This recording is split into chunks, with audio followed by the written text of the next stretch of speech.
It's not very good being hungry for a day, 2 days. When you are homeless, you lose hope very quickly, and you lose confidence very quickly, and you begin to entertain thoughts that no one loves you, no one cares for you. I came from a place of not knowing anybody who was homeless, not knowing anything about homelessness, to being actually suddenly in this world. Having the food there and being able to eat breakfast or whatever, I think it makes you appreciate, you know, the goodness of people. My eyes were opened as I was just generally walking about, and I started seeing homeless people. Before, I kind of didn't even see them. But what people need to be treated like are human beings who need hope and who need love and who need to feel secure and who need to find themselves again and start to build. And I think hope is the first building block.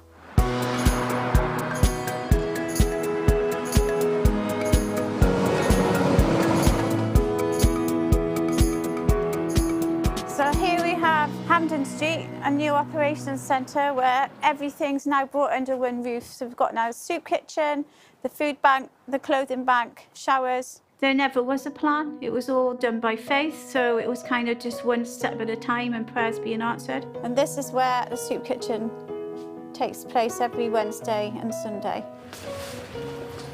These are obviously clothes donations that have come in. Coats, warm coats. This is mainly baby clothes. So here we have the food bank. So this comes from schools, from churches, Harvest Festival collections, and Asda are a big support. This is an allocation for a single person. Breakfast, lunch, and dinner for 3 days. So it goes from cereal, baked beans, tomatoes, vegetables. Then we've got coffee, tea, juice, pasta sauce. This is a centre of hope for people, where they know that they can come, they will be welcomed, they will be loved. They'll be given food, they will be given clothing. This is the kitchen, which most of the money from Asda was spent on this place. We've got a new floor, new cooker, microwave. Everything you see really is new. So back in the beginning, it probably started with a handful of people. And now, 15 years later, we've got 65 plus volunteers. These packs are for Christmas presents, so we'll put toiletries in, hat and gloves, scarves. When I retired from social services, I thought I just wanted to do something with my time and just wanted to help people. These people need support, simple as that. And nobody can get better without support.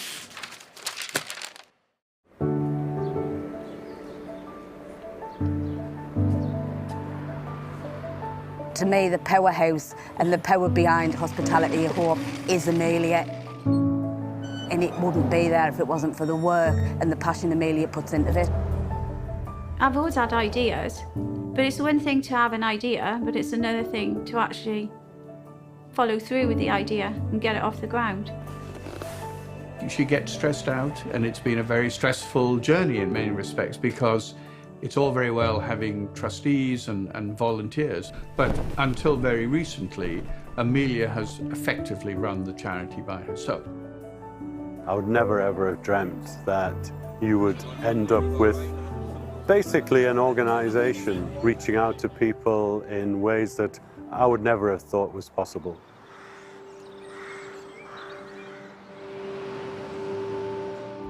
We could help people, we could clothe them, we could feed them, but we didn't have a building or anywhere for them to go. When we closed the soup kitchen and said good night, it wasn't actually a good night for them. It was a good night for us because we were going back to our homes and our nice warm beds and stuff, but they were still sleeping on the streets. This building was a 3-storey building with a basement. It was in a really bad condition. The downstairs originally was a pet shop, and the 2 floors above it were living accommodation where it was a family home. So the idea was for the downstairs to be a community cafe, and the 2 upstairs floors be totally separate supported living accommodation for homeless people. I knew it was going to be a lot of work. Obviously this used to be an old pet shop and it's pretty horrible at the moment with cobwebs and the smells and everything. I find it hard to even imagine what this is going to be like, to be fair. I really do. This was a dream, and now this dream has become a reality, and this is the start of it, I guess. Start of this little part of the journey.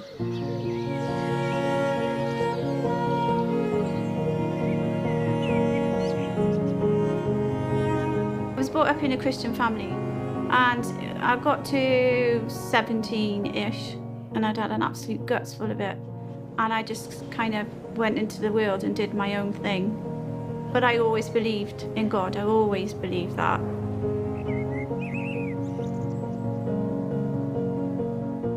It started off with pins and needles and tingling in my fingers, but that kind of thing which is not just a one-off, it just doesn't go away. And I thought, there's something going on here. So I went to the doctors and they thought I had MS. But as it turned out, it wasn't MS, it was something called transverse myelitis. The same symptoms as MS, but instead of it happening over a long period of time, it happens over a very short period of time.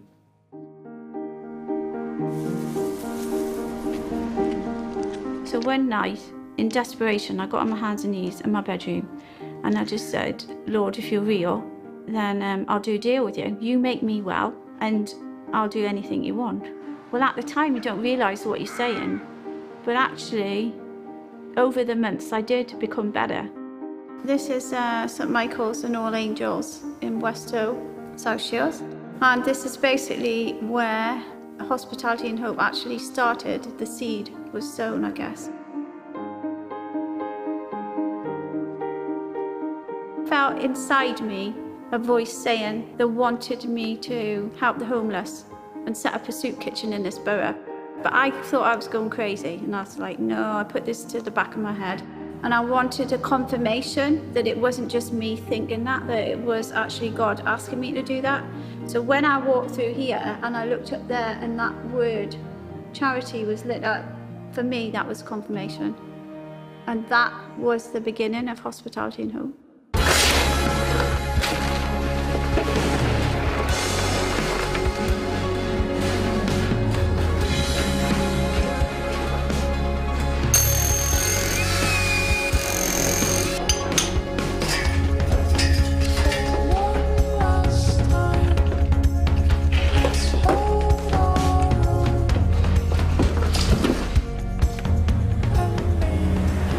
So 22nd of January, and as you can see, this place has really taken shape.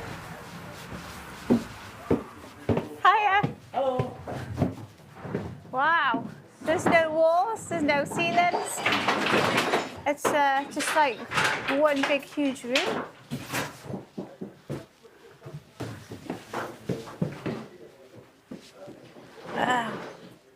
I've lost words. It's just amazing to see how it's being divided up into single rooms now. These two are bedrooms. That space there is going to be the bathroom. So 4 bedrooms and a bathroom up here. And then downstairs is 1 bedroom and the support worker's office and the living accommodation and the kitchen. It feels like something's actually happening. We're well on the way. It's really good. So this is going to be the new extension. It's a lot tidier now. It's a building site than it was before. This project has been done in 2 phases. So upstairs is the first phase and the cafe is the second phase. And basically it's a community cafe that's going to be open to the public. And then the profits go back into the charity. But it'll also be somewhere where the people who are living upstairs in the supported living accommodation can volunteer. I've always thought that if you don't know something and you want to find out something, then you go to seek those people that are already doing it. So we went to the People's Kitchen in Newcastle. They said, yeah, this sounds really good, we'd like to help you. We had the offer of a van, but we had nowhere to park it. Hey, right, so this is where it all happened. Amelia just contacted me one day and said that she was hoping to set up this soup kitchen and they were looking for venues.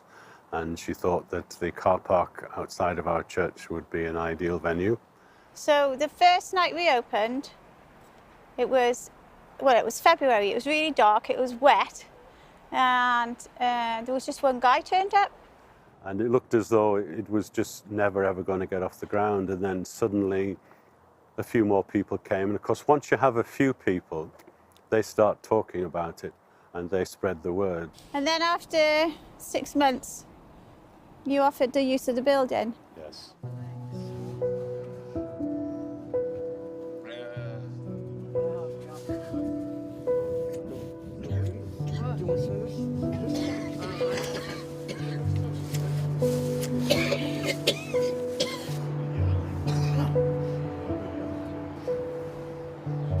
Wow, this hasn't changed very much, has it?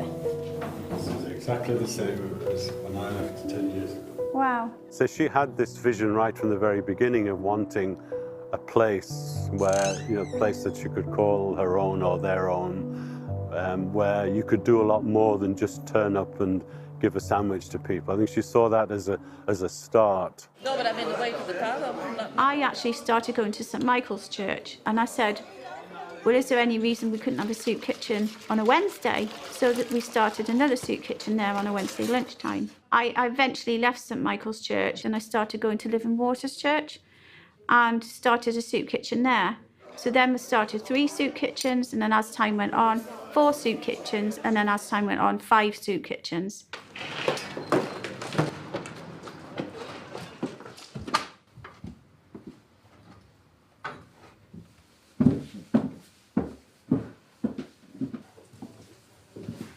Wow, what a difference. I can't even imagine. I mean, people going from nothing to coming and living here, everything's new, and it's basically about turning, you know, someone's life around. Yeah, it's quite big.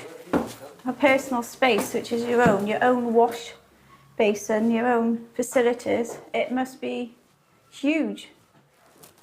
I mean, it's just amazing. The shape, you can actually see the rooms now, whereas before it was just all open plan. This time when I come in, it's all divided up into spaces. It's just really exciting. I think this has got to come off. It's not in keeping anymore.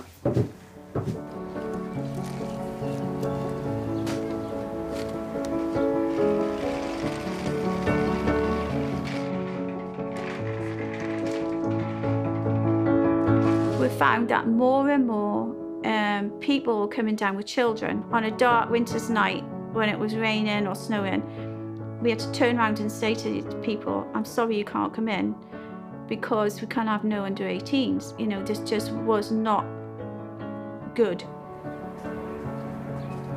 So I started to investigate how you set up a food bank and how you do all this. I didn't realise that South Shields and South Tyneside was actually in need of a food bank. It wasn't until Amelia came and actually explained what was going on that we realised, and it was something that we've gotten behind from the beginning. Everything's done by faith, and the Lord was saying to me, right, you need to start collecting tins and collecting food first, and by that step of faith, then the premises will come. So that's what we started to do, and gradually food started trickling in. The process is that volunteers hand out slips of paper to our customers and ask them to pick anything off the list to go around and buy that extra product, and when they come back down the travelator or wherever, drop it off for them. It won't make a difference to my bill, not really, but it makes a huge difference to the person I'm donating it to. The reason why I'm collecting the food parcel is because times are hard. That donation really, really does matter, because it's giving somebody the opportunity for a meal. But every donation does help, and it goes towards feeding a human being.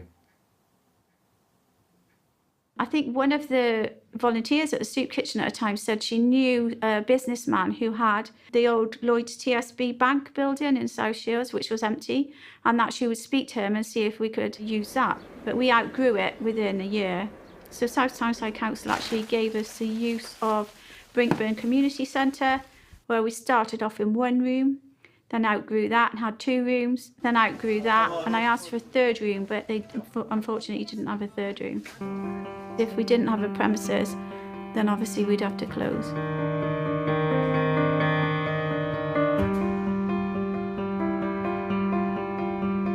We needed our own building, and I was working for Sir David and Lady Chapman, and obviously talking to them little bits and pieces, especially when I was working with Marika in the garden. I used to talk about what I was doing, and she kind of took an interest in it, what I was saying, and obviously spoke to David, her husband, about it.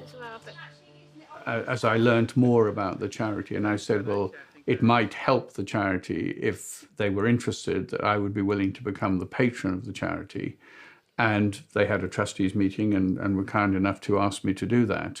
But hospitality and hope appealed to me because Amelia has an amazing vision.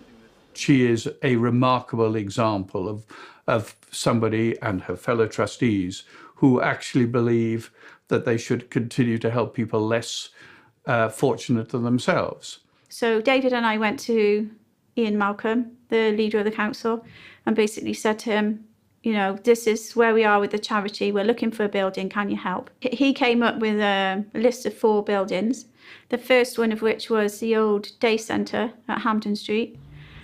This was the ideal building. I kept saying, well, how are we going to fill this place? That was a bit of a joke, really, looking back.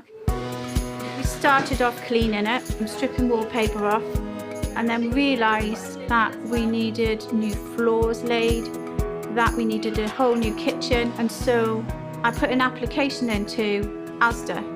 So Asda gave us £25,274. It was the biggest amount of money that they'd ever given to one single charity. That money from Asda really got us started here at Hampden Street.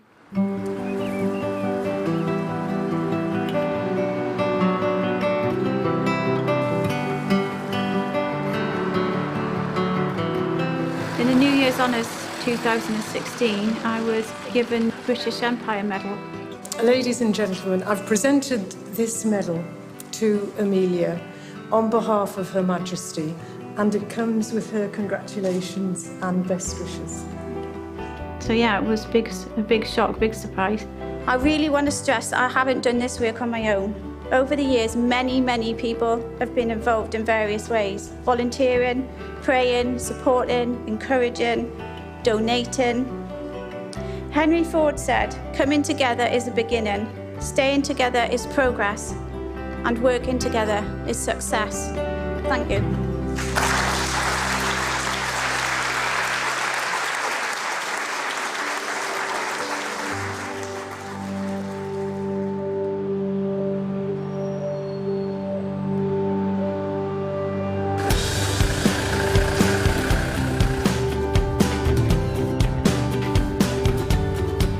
It's a new venture because we've been doing soup kitchens and food bank for forever.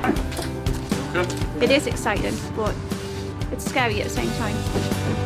Just you got the light end, I got the end with the doors. What's that all about?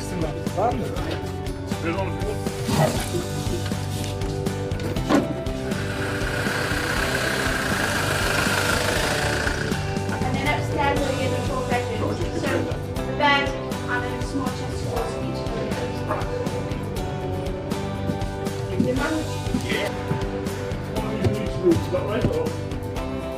So the job description for the support manager went out today, and closing date 16th of December, so that's something else that's going on as well. So I'm quite excited to see who's going to apply for the job.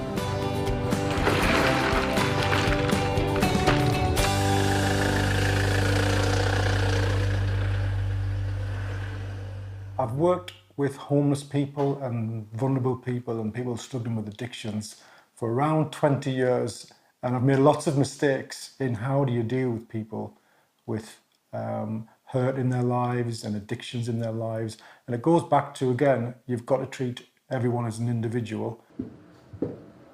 It's very Christmassy. Hi Neil, how are you? Oh, good. Good to see you. How are you? She contacted me to say, would I be interested in managing this thing called Chai Community. It was an actual building that's been built and been refurbished and is ready to house 5 guys in South Shields to help them get their lives back together. So that was the vision, really, that the guys would be in here for Christmas, but it was like last Christmas. That's right. And not this Christmas, but it's happened. That's it. And they're in and they're happy. Oh, I love this. Very cosy. It doesn't even look like the same place. I mean, I know it's the same place, but really, it's changed beyond all recognition. Hi, Gareth. I'm Amelia. I've seen you, but I've not met you properly. If I weren't here, I'd be dead, one way or another, definitely. Well, when I came in, I mean, obviously I've seen this, you know, like the building site, and now, then I saw it when it was finished, but I didn't see it now, like now when you guys are in. Yeah, yeah. It feels more like a home. Yeah. Oh, it's definitely got the homely feeling, like, definitely. And so that's what really came across to me the most, is that it feels like a house, like I could live here. Yeah. I've lived in houses of multiple occupancy in the past, and some of them have been like terrible, you know.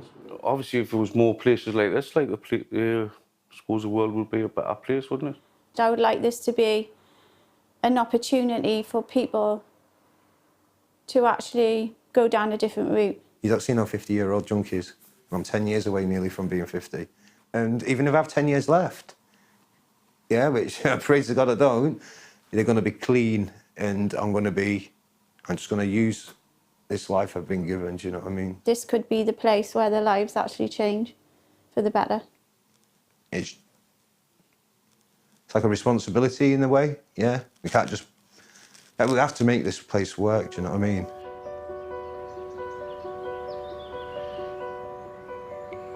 For the first couple of years, it was just on a Sunday night, so it didn't have that much impact, but gradually, as we had more and more soup kitchens, it kind of took over my life, basically.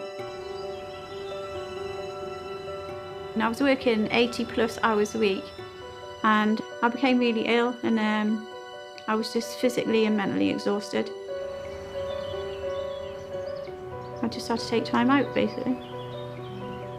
At the time, I thought it was just going to be a few months, a couple of months. It was a really hard thing, because looking back, it was like this had been my baby, I guess, for the last 15 years. And it was like a kind of bereavement, I suppose, in a way. I came to the decision that I couldn't come back and work here, that it was over, basically.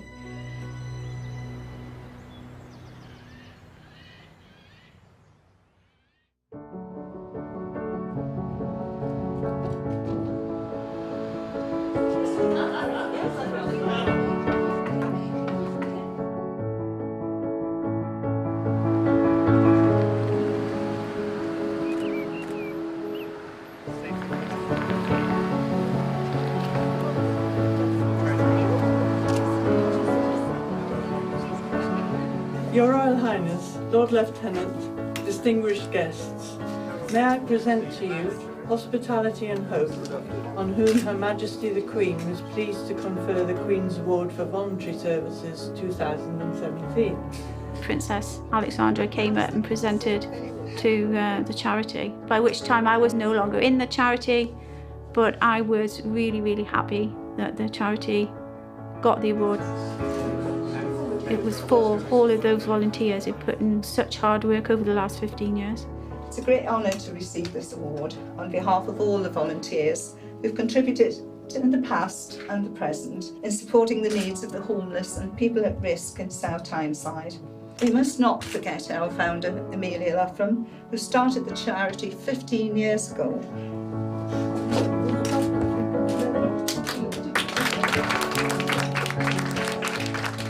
And now it basically brings the charity up to a new level where they can get more funding, more recognised by people in the community.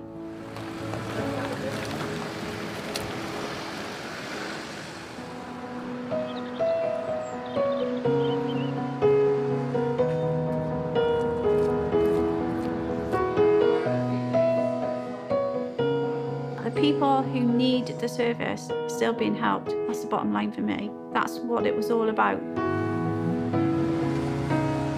I think my journey is complete. I saw the building, pet shop was complete, the cafe is now open. Someone might leave here, go to college, go to university, and that's fantastic. Somebody might spend a year here, leave, and not want to kill themselves, and want to clean their house, and want to get washed, and want to be with people. That is a massive outcome from starting from thinking about suicide every day. It's exciting because I feel that this charity is been a platform for me to leap from to my next venture. The Lord spoke to me and said He wanted me to open a forgiveness and healing centre. And it's good to look back and see all that's gone on. You know, all the people that I've met and all the volunteers that I've met.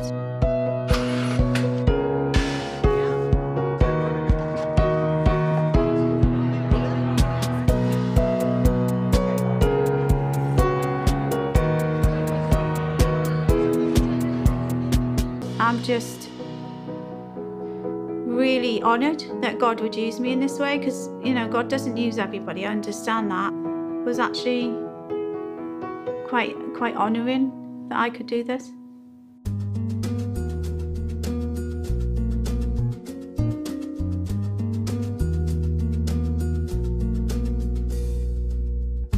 It started with a dream, the fragile dream of a scared young girl. She was determined not to believe in the lies that told her it could never be.